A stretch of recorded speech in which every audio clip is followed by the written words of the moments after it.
Today I'm going to be going over some of my skincare and makeup products that I use every day. A lot of these products that I have repurchased and used for years now, and a lot of them are my holy grail products that I don't switch up unless I find something that I like a lot better. So starting off, I will use makeup wipes morning and night. I'm a makeup wipe connoisseur. I've used many brands. I go towards the Target and CVS brand a lot because they're really cheap and they work pretty well. I use these at night to take off my makeup, and in the morning I kind of use them to refresh my skin before I put on my makeup. And most recently, I purchased the Simple brand makeup wipes, and I've heard a lot about this brand. It's really good for sensitive skin. They don't use perfume or dyes, and a lot of times I have problems with makeup wipes kind of burning around my eyes, and I'm hoping that these will work really well and won't do that. So I will be featuring these in a haul video soon, and I'll let you know what I think of it. I will use a toner in the morning after I wipe my makeup off. And I've used the Proactive toner and I really like it. It just dries my skin out a little bit, and it kind of makes my skin a little bit more sensitive and kind of reactive. And so this Simple brand, like I said, is really good for sensitive skin. And this is a soothing facial toner, and it's supposed to be kind to skin. And I've heard that toners really minimize the size of your pores, and it helps balance the pH of your skin. So I'm going to give this a try and let you know what I think. Sometimes I'll have to moisturize around my chin and my eye area because I do have oily combination skin, but down by my chin area and my eye area I get kind of dry and flaky skin sometimes.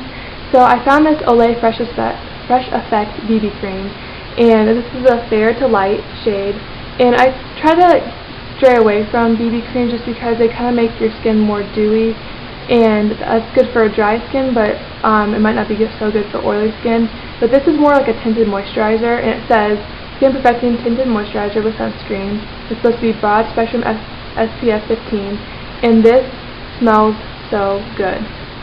It smells so fresh. I love this so much.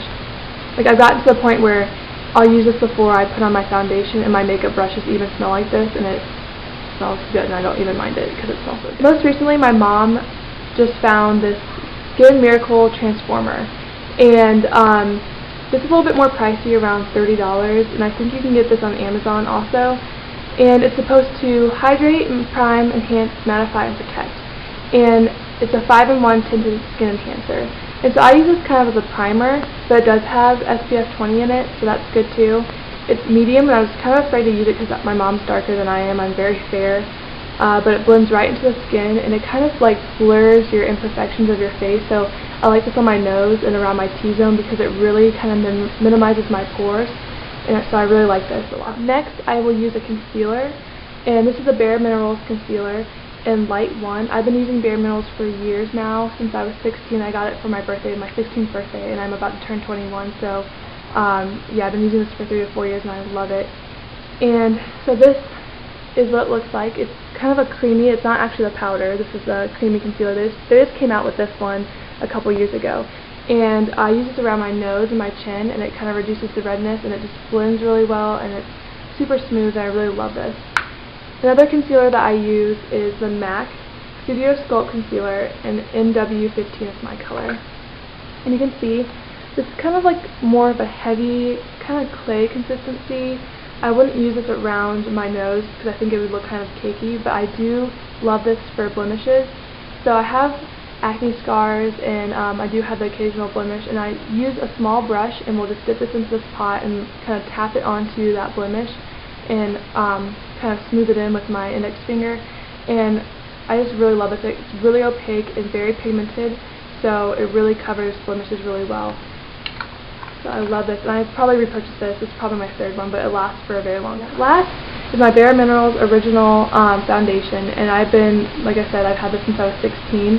This is the fair color, and I just tap this into my into the cap, and I just swirl it around and then buff it onto my face, and it works really well. And I use this. I know a lot of people do their foundation first and then conceal, but I use this last because I like the way that it just kind of evens out and smooths everything I just did and makes it look like my own skin, which I really like. A bronzer I've had for a very long time.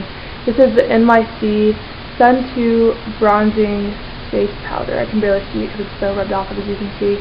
And this is in Terracotta Tan. And one side is kind of a terracotta, darker color, and the other side is a lighter with a little bit of shimmer bronzer. And I just mix these two together and we'll put it on my cheeks. But most recently I just purchased another one because that one's kind of dying out on me. And this is NYC Smooth Skin Bronzing Face Powder. And this is a really good matte powder. I love that it's matte because you can use it for contouring or you can use it as a bronzer. And it's really good for oily skin because it doesn't have a lot of shimmer, and I don't really like to put a lot of glitter on my face so I don't look like a giant disco ball or something. For blush, I have this Palladio Herbal Mosaic powder.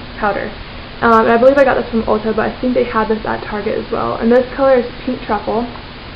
And it's like a mosaic, like it said. It has a really dark maroon color, two kind of nude colors, a really bright pink and a light pink, and then just blend it all together. It just makes the most natural flushed blush color. For eyes, before I start putting on eyeshadow, I have this Urban Decay primer potion, and I know a lot of YouTubers use this. A lot of people have heard about this. It's a really good primer. I got the Naked palette for my birthday last year, and the sample size was included in the palette, and I had to repurchase this about like 6 months ago, and I still have a lot left, so it lasts a very long time. It's kind of more expensive, but I do think it's worth it. I have swam with this on underneath my makeup, and it has lasted through swimming in the pool. It's lasted through sweating, through exercising, through everything. I love this, and it lasts all day, so I really do think it's worth it. I have the Naked palette, and I've used this for a really long time.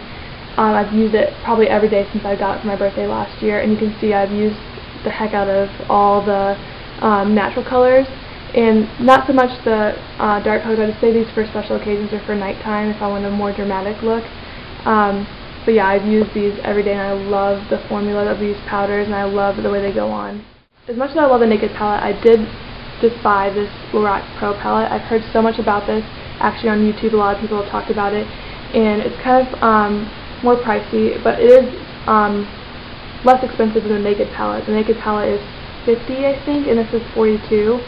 And this has actually 16 shades, which I really love. It's got all matte down here and then all shimmer up here. So it's really nice because you can create like a super natural look with all the mattes, or go into the shimmer, and the shimmers are really pretty in the corner of your eye. So I've been using this every day since I've got it, and I think it is worth the money. The formula of the powders are so good. They blend really well, and it makes putting them on really easy. So I love this palette. So for eyeliners, I usually go with either a liquid or just a pencil. And so for pencil, I have this Revlon Color Stay, and I've repurchased this a lot also. I love, it's a kind of a twist crayon, and it's just, I think it's just black.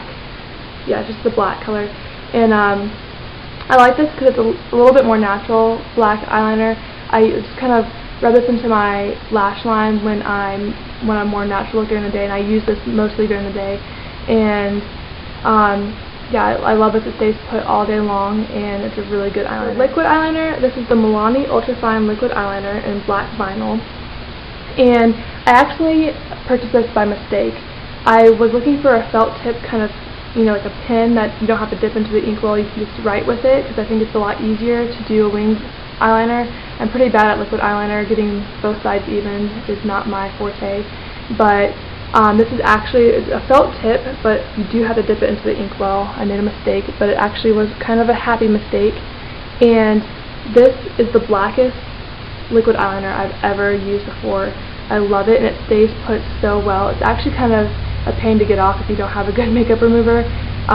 So that's one thing about it. It comes off in like flakes instead of kind of melting, which is good because it doesn't get into your eye, but it does take a little bit of friction to get it off. But I do really love this, and it actually, like, the felt tip is very stiff and thin, so it actually makes doing a winged look really easy, and it's actually been a happy mistake. For mascaras, I kind of switch around my mascaras. I don't really have one mascara that I like, but I've used the Maybelline 1x1 Bond Express for a while now. It looks like this, and the brush looks like this. It's really big. It's kind of like that plastic bristle, and these work really well to kind of separate eyelashes, and I hate when my eyelashes clump, so I like that for that. And then for waterproof, I recently bought this. This is a Maybelline Lash Stiletto, and This is kind of a, I'll show you, cone-shaped bristle instead of the plastic brush. And this, I've used this once before already, and it works really well. It stays on a long time. I usually only use this if I'm going to be out in the pool or sweating or out at the beach because it's kind of a pain to take off. And another one I've been using for a while, this is the Sumptuous Bold Volume Whipping Mascara by Estee Lauder. This is a sample I got. My grandma loves Estee Lauder, and so she gives me her sample sometimes, and she doesn't use mascara. So this is kind of a cone-shaped bristle brush as well. And I really love this. It's really volumizing. I might go purchase this in the big size eventually if this runs out. I'm still thinking about it. For my brows, I just recently bought this brow kit from e.l.f. A lot of times I'll just use like a powder, like a dark brown matte powder in my eyebrows, and just use a little brush to put it in there, and that works fine. But I really like this eyebrow kit. This is by e.l.f. This is what it looks like. And the inside you get these two colors. The first one is like a gel, kind of, not a cream, but it's like kind of like a really stiff gel. I don't know how to explain it. It's a dark brown. And then the other one is a light brown powder. And I honestly just use the gel one, and it works really well. It's really dark and it's matte. It's not shiny. And it actually kind of keeps your eyebrows in place because it is kind of a gel. And so I really like this. I think it's $3 at Target. So it's really inexpensive and it works really well. That's all I have. These are all the products I use every day. And if you want to see how I do use these products and kind of a get ready with me video, please comment below and tell me. Any other kind of recommendations or things that you want to see, let me know. And I will list all the products in the down bar below. Thank you for watching. Bye.